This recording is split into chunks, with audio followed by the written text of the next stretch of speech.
तीन ऐसे युवा जो देश का भविष्य थे, तीन ऐसे युवा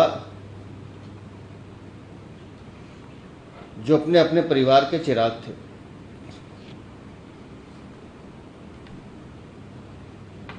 लेकिन दिल्ली की निकम्मी सरकार के भ्रष्टाचार का शिकार हो गए।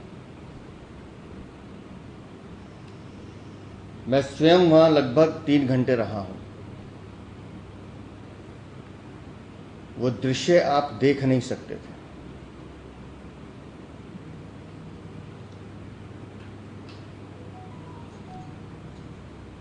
और आधे घंटे 1 घंटे की बारिश में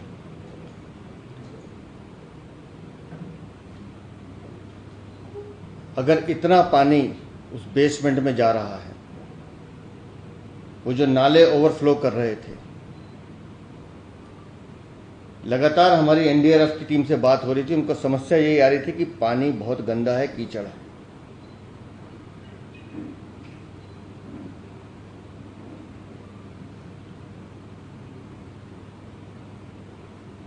और उन बच्चों का कसूर क्या था कि वो सिर्फ पढ़ने आए थे।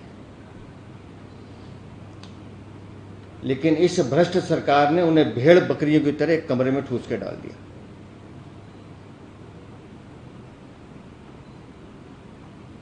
और बेशर्मी देखिए उनकी मेयर कल एक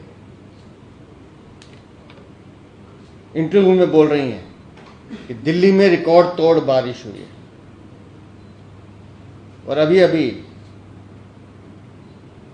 मौसम विभाग का एक मैसेज आया, अभी उन्होंने सोशल मीडिया पे डाला है कि दिल्ली में तो अभी बारिश का अभी काखा का भी नहीं हुआ है। वो रिकॉर्ड तोड़ बारिश नहीं है, वो रिकॉर्ड तोड़ भ्रष्टाचार है जो आम आदमी पार्टी ने किया। दिल्ली की मेयर चिट्ठी लिख के कि एमसीडी अधिकारी इसके लिए जिम्मेदार है, एमसीडी जिम्मेदार है, पल्ला झाड़ लेते। अरे दिल्ली की मेयर है आप, जिम्मेदारी है आपकी। दिल्ली सरकार आपकी, दिल्ली जल बोर्ड आपका, दिल्ली की मेयर आपकी, दिल्ली की एमसीडी आपकी। और उसके बाद भी आप एक्सक्यूजेस देते हैं। उठाइए हमारी सारी प्रेस कॉन्फ्रेंस पिछले 2 महीने की, लगातार हम कह रहे हैं कि दिल्ली में नालों की सफाई नहीं हुई है। अरविंद केजरीवाल की सरकार भ्रष्टाचार करे, नालों की सफाई नहीं कर रही है। कल जो गुस्सा था राजेंद्र नगर के लोगों में, वो गुस्सा ठीक था। 15 दिन से वो व्हाट्सएप ग्रुप दिखा रहे हैं हमें जिसमें वहां का विधायक शामिल है। 15 दिन 20 दिन से वो लगातार कह रहे हैं कि इस नाले की सफाई करा दीजिए, इस नाले की सफाई करा दीजिए, लेकिन कानों में जू नहीं रहती क्योंकि पैसे चाहिए।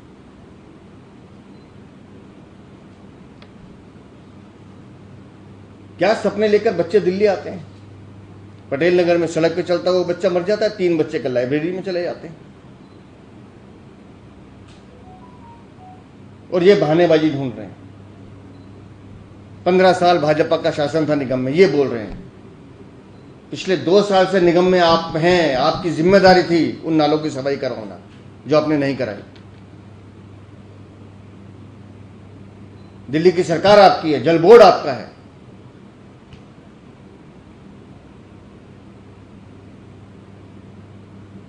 और बेशर्मी इतनी है कि वहां झूठ बोलने में, वहां पे भी झूठ बोल रहे। पूरा का पूरा आम आदमी का तंत्र, पार्टी का तंत्र सिर्फ एक ही बात की चिंता करता है, एक ही बात की चिंता, अरविंद केजरीवाल का वजन घटा या बढ़ गया, उसकी शुगर बढ़ी या घट गई। जनता जाती है भाड़ में तो जाए, बच्चे मरते हैं तो मर जाए, इनको किसी से कोई नहीं लेना देना। इनको अरविंद केजरीवाल के शुगर से लेना, उसके वजन से लेना।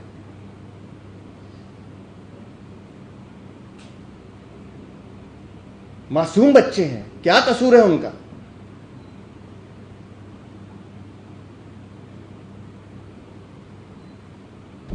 हमारी भारतीय जनता पार्टी दिल्ली की मांग है, नगर निगम हो, दिल्ली फायर सर्विसेज हो, जिसका काम था जब मुखर्जी नगर में हादसा हुआ था उसके बाद जांच बिठाई गई थी कि दिल्ली की हर बिल्डिंग का सर्वे होगा, जहां इंस्टीट्यूट चलते हैं, बिल्डिंग का स्ट्रक्चर चेक होगा, वैध है अवैध है, एनओसी मिली है नहीं मिली, किसकी जिम्मेदारी थी? Delhi Nagar Nigam, Jal board, Delhi fire services, Delhi Nagar Nigam, ये जितने विभाग हैं इन सब के खिलाफ आपराधिक मुकदमे दर्ज होने चाहिए लापरवाही के। जितने अफसर हैं किसी को बख्शना नहीं चाहिए, सबको सूली पर टांग देना चाहिए। और जो नेता इनको ऑपरेट कर रहे हैं, जो नेता इनको आश्रय दे रहे हैं, जो नेता इनसे कमीशन खा रहे हैं, उनको भी सूली पर टांगना चाहिए। और अगर थोड़ी सी शर्म गैर है तो खुद इस्तीफा देना चाहिए, चाहे वो दिल्ली की मंत्री हैं, आतिशी हैं, या इनके विधायक हैं, या इनके मेयर हैं। कोई बहाना नहीं है आपके पास। राजेंद्र नगर में पार्षद आपका है, विधायक आपका है, सरकार आपकी है। आपको जिम्मेदारी लेनी पड़ेगी, जिम्मेदारी से भागने नहीं देंगे हम। और इसीलिए हम मांग कर रहे हैं कि जितने भी विभाग हैं उनके खिलाफ आपराधिक मुकदमे दर्ज हो, जो लोग इसमें दोषी उनके खिलाफ कड़ी कार्रवाई हो। और साथ ही साथ ये जो मासूम बच्चे जिन्होंने अपनी जान गंवा दी है, इनके परिवारजनों को तुरंत 1 करोड़ रुपए का मुआवजा दे दिल्ली सरकार। ये हादसा नहीं है, ये हत्या है आपके लापरवाही के कारण, आपके भ्रष्टाचार, आपके पैसे के लालच के कारण, आपकी भूख के कारण, जो दिल्ली को तबाह कर रही है। और आप बच नहीं सकते इससे। और इनकी लापरवाही के खिलाफ, इनके भ्रष्टाचार के खिलाफ कल भारतीय जनता पार्टी आम आदमी पार्टी के कार्यालय पे प्रदर्शन भी करेगी सुबह, और मजबूर करेगी कि आप जवाब दें, इस्तीफा दें, नहीं तो जनता आपको नीचे उतार के फेंकेगी। मैंने आपसे कहा ना, मैंने मुखर्जी नगर का उदाहरण दिया। उसके बाद हाई कोर्ट के निर्देश के बाद जांच कमेटी बिठाई गई। क्या कर रही थी जांच कमेटी? ये सारे डिपार्टमेंट, चाहे वो दिल्ली पुलिस हो, दिल्ली फायर सर्विसेज हो, दिल्ली नगर निगम हो, जल बोर्ड हो, या जो भी डिपार्टमेंट है। मैंने इसलिए कहा कि अगर जांच कमेटी बिठाने के बाद भी उसके बाद कोताही बरती जाती तो फिर ऐसे अधिकारी को सूली पर टांगना चाहिए। सिर्फ पैसे के लालच है, सिर्फ भ्रष्टाचार है, ये पूरा का पूरा तंत्र बिका हुआ तंत्र है, और ये बच्चे उसका शिकार हुए। तो सर, एक कोचिंग सेंटर्स रेगुलेशन एक्ट है केंद्र सरकार का 2024 का, उसके कुछ गाइडलाइंस हैं, क्या उनको अमली जामा पहना है? देखिए, मैं कह रहा हूं ना कि अगर कुछ जो भी नियम है, कायदे कानून है, जो नहीं मानता उसके खिलाफ कार्रवाई करे, वो जिसका भी भाग है। लेकिन मासूम बच्चों की जिंदगी से खेलने की छूट किसी को नहीं दी जानी चाहिए। सर, सौरभ भारद्वाज ने बोला है कि इन अफसरों को ना सरकार ट्रांसफर कर सकती है, ना कार्रवाई कर सकती है, कार्रवाई सिर्फ एलजी साहब कर सकते हैं। सौरभ भारद्वाज इन अफसरों से कमीशन ले सकते हैं, दलाली ले सकते हैं, पैसे खा सकते हैं, और जहां इनको अपने क्षेत्र में काम कराना हो तो इन अफसरों से काम भी करा सकते हैं। सिर्फ नियत होनी चाहिए, नियत। मेरे पास साक्ष्य है एक आदमी का 26/6, पता नहीं उसने कुछ शिकायत की है एक अधिकारी के खिलाफ, जो भी वहाँ का बिल्डिंग डिपार्टमेंट का होगा। 24 घंटे में उसका सस्पेंशन हुआ है। लेकिन अगर नियत हो काम करने की तो कर सकते हैं, मंत्री हैं दिल्ली सरकार के। लेकिन अगर ध्यान सारा लक्ष्मी की तरफ होगा तो फिर काम की तरफ ध्यान नहीं होगा।